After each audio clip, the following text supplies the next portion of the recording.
and welcome to this special edition of Franklin Covey's On Leadership series. My name is Scott Miller, and I'm privileged to serve as the host of what is now Franklin Covey's largest podcast each week. And as I was talking with our board of directors, our chairman, our president, and the executive team in the last few weeks, we've thought a lot about what can we do to help our employees worldwide, our valued customers, and for that matter, anybody who's looking to Franklin Covey for some wisdom, some guidance, some calm in this world of giant whirlwind. We thought what we could do is interview 4 of our key thought leaders on where they thought these principles that leaders can bring to bear in this time of, literally changing by the hour uncertainty. First, we'll talk with Stephen M.R. Covey, who is the author of the seminal book, The Speed of Trust. This book has sold over 2 million copies, and by most standards, Stephen M.R. Covey serves as, if not one of the most credible experts on organizational trust and individuals who want to become more trustworthy. What do they do as well? Let's welcome Stephen M.R. Covey to the conversation. Hey, Stephen. Scott, nice to see you. Nice to see you, sir. Thank you for taking time out in a very busy day today for you. I know you were in the midst of multiple conversations, webcasts, board meetings, and interviews. I want to thank you for your time. Stephen, I'm going to guess most of our listeners and viewers know who you are. They probably read your book. Talk a little bit about, from your vast experience in the last 30 years in our firm, speaking around the world, what are the biggest issues leaders are facing right now in this turbulent time? And what are some of the key pieces of advice you might give them to be mindful of? Yeah, it's a great question. And I liked your preamble that everything is changing around us and it's real time. It's happening by the hour. So it's all, we need to focus during a time like that on principles because specific rules may be obsolete the next hour. So here's my experience as I've worked with leaders and organizations, but also as I've looked at situations where there is huge disruption and huge change and even crisis like we're going through right now. And there's many important principles and things like the need for clear communication and ongoing communication, the need for clarity. And clearly these are important principles. But when all is said and done, during a time of disruption and a time of crisis, the most important thing for a leader and for an organization is credibility and trust. Credibility in the sense that you are credible as a leader, your firm is credible as a firm, your character, your competence, and trust in that is your currency. People trust what you say. Think about it. If you might focus on communication, which is critical during a time of disruption and crisis.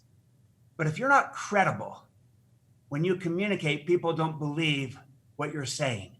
If they're questioning your credibility, if you're not trusted, they may not care, take stock in your advice because they don't trust it. So the greatest currency during a time of crisis and disruption like we're facing today is the credibility and the trust of your leaders and of your company.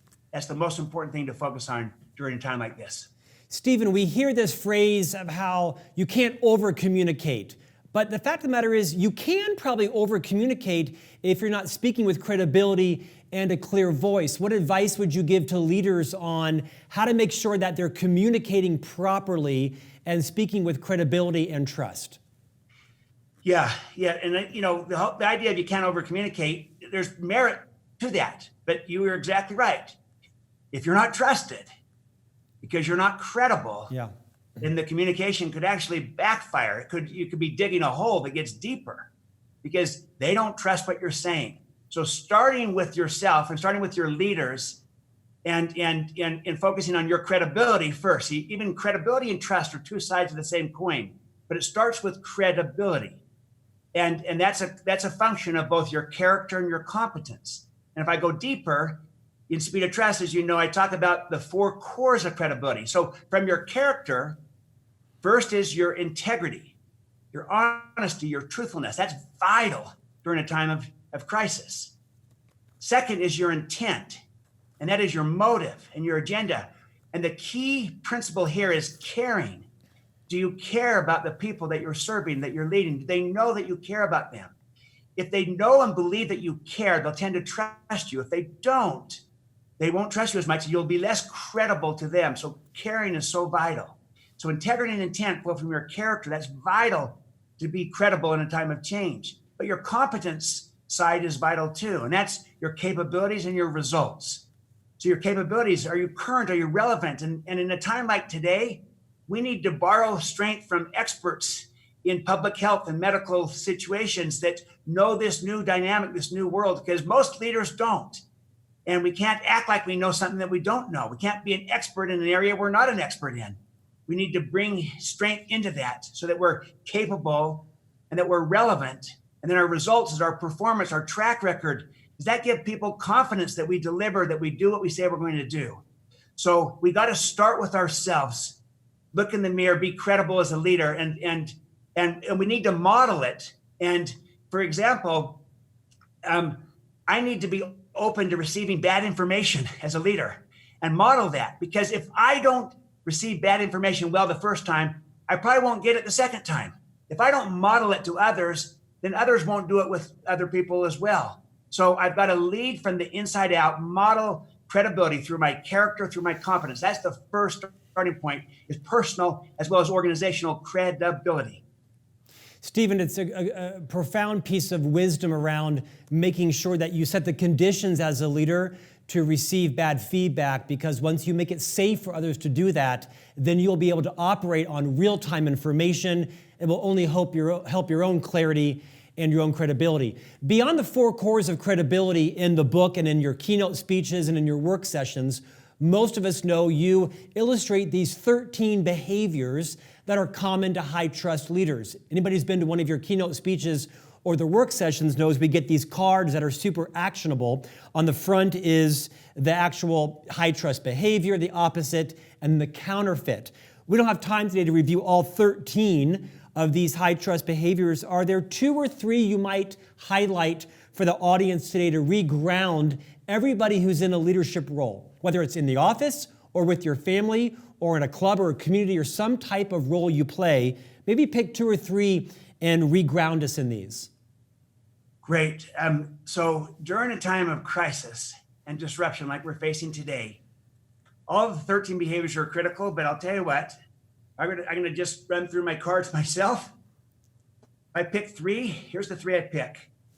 I pick confront reality. That's behavior number 8. Create transparency, behavior number 3, and talk straight, behavior number 1. And let me describe all 3. And let me just say this kind of overall, the tendency during times of disruption and crisis is that we move back towards counterfeit behavior, which is, an alternative version of it that's not accurate. So instead of talking straight, it's the spin and the sugarcoating.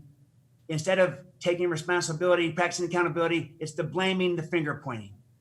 The reason I highlighted these 3, confront reality, create transparency, talk straight, is that they are exceptionally vital to build trust during change and transition. Take confront reality.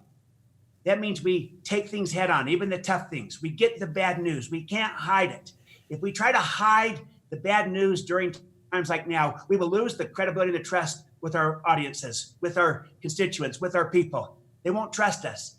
They're hearing about it. We got to be upfront, straightforward, take things head on, confront the reality, including the bad news, so that we get more bad news in the future, because we can't solve a problem that we don't understand. Right. And right now it's a difficult problem, so we need the bad news. We got to confront the reality so we can solve it. Another one, create transparency. We're open. There's light. Like, the expression, light is the greatest disinfectant.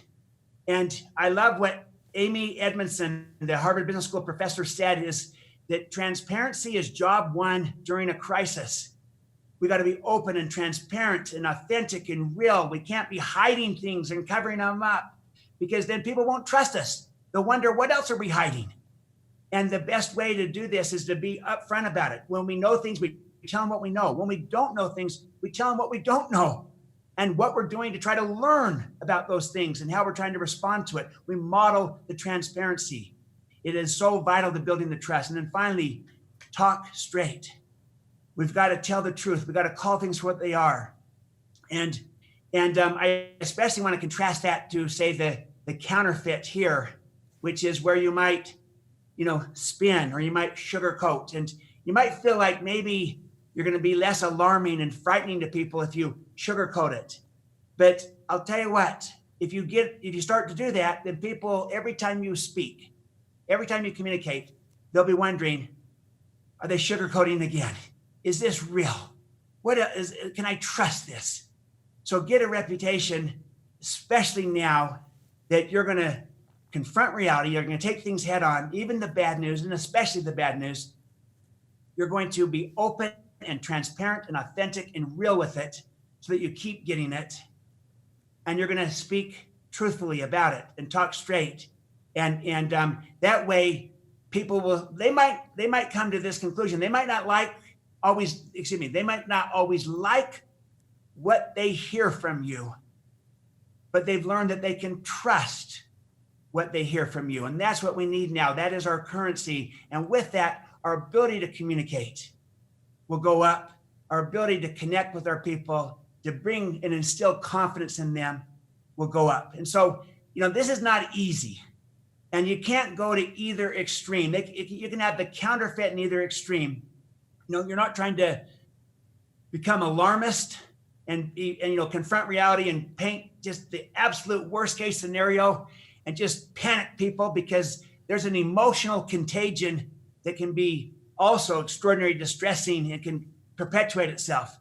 And you don't want to, go to that extreme, but you also don't want to go to the extreme of just saying everything's fine, there's no problems, nothing's going to change, when everyone knows, look, everything is changing right now.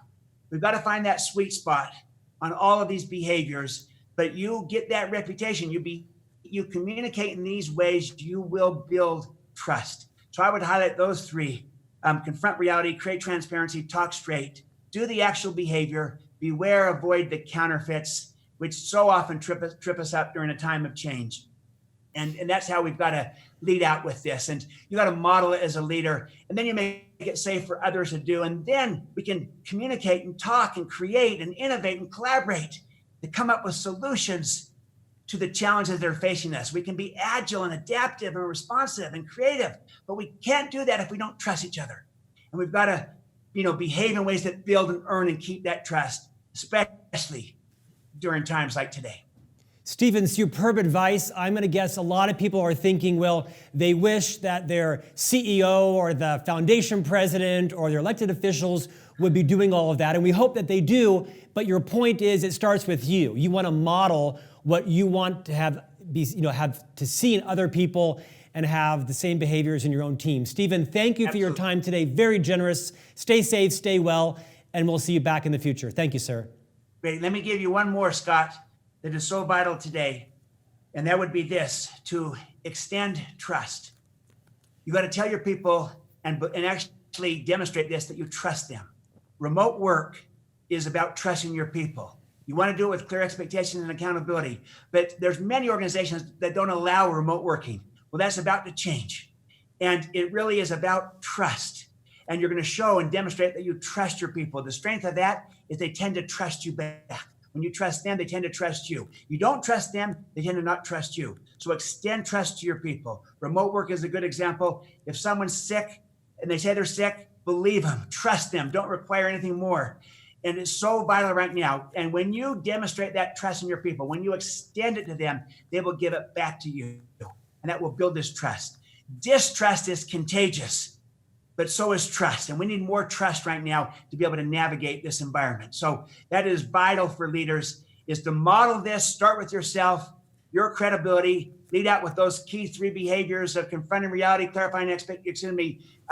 confronting reality and creating transparency and talking straight. And then, and I'm going to say especially, trust your people, trust your teams, and it will come back to you. And we need that during a time like today. Stephen, great send-off. Thank you for your time. Appreciate it, sir. Thank you.